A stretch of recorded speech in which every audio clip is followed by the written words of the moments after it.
இந்த பழைய சாதம் எப்படிங்க செய்யலாம் அப்படின்னு பார்த்தோம்னா, நார்மலாக நம்ம வீட்டில் சாதம் வடிக்கிற மாதிரியே மாலை நேரங்களில் வடித்து நம்ம எடுத்து வச்சிடணும். இதில் இரவு நம்ம நல்லா குளிர்ந்த பிறகு, அந்த வடித்த சாதம் குளிர்ந்த பிறகு தண்ணீர் ஊற்றி அப்படியே வச்சிடணுங்க. அடுத்த நாள் காலையில் இதனோட கொஞ்சம் மோர் சேர்த்து கொஞ்சமாக உப்பு சேர்த்து சாப்பிட்றது தான் நம்ம வழக்கத்தில் இருக்குது. இது நம்ம வேறு என்னென்ன அரிசிகளில் பழைய சாதம் செய்து சாப்பிடலாம்?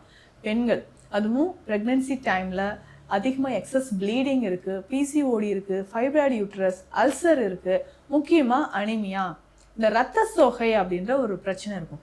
நம்ம ஹீமோக்ளோபின் லெவலை இன்க்ரீஸ் பண்ணுறதுக்கு சில அரிசி வகைகள் இருக்குது. கருப்பு கவுனி, சிவப்பு கவுனி, ரத்தசாலி, பேர்லேயே இருக்குது பாருங்கள், ரத்தசாலி, ரத்தத்தை அதிகரிக்கக்கூடியது, பிளட்ல இருக்கக்கூடிய டாக்ஸின்ஸை போக்கக்கூடிய அரிசி வகைகள்.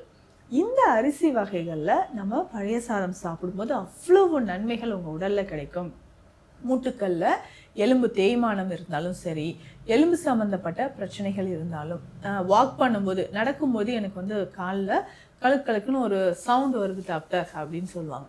அந்த மாதிரியெல்லாம் நமக்கு பிரச்சனைகள் வராமல் இருக்கிறதுக்கு நான் சொன்ன இந்த அரிசி வகைகள், நல்ல சிவப்பாக இருக்கக்கூடிய அரிசியோ கருப்பாக இருக்கக்கூடிய அரிசியோ, இந்த கைக்குத்தல் அரிசி, பழுப்பு அரிசிலாம் சொல்கிறோம் பார்த்தீங்களா, இதில் சாதம் வடிச்சிட்டு இரவு நேரத்தில் தண்ணீர் இதில் சேர்த்து அதை நம்ம பயன்படுத்தலாம்.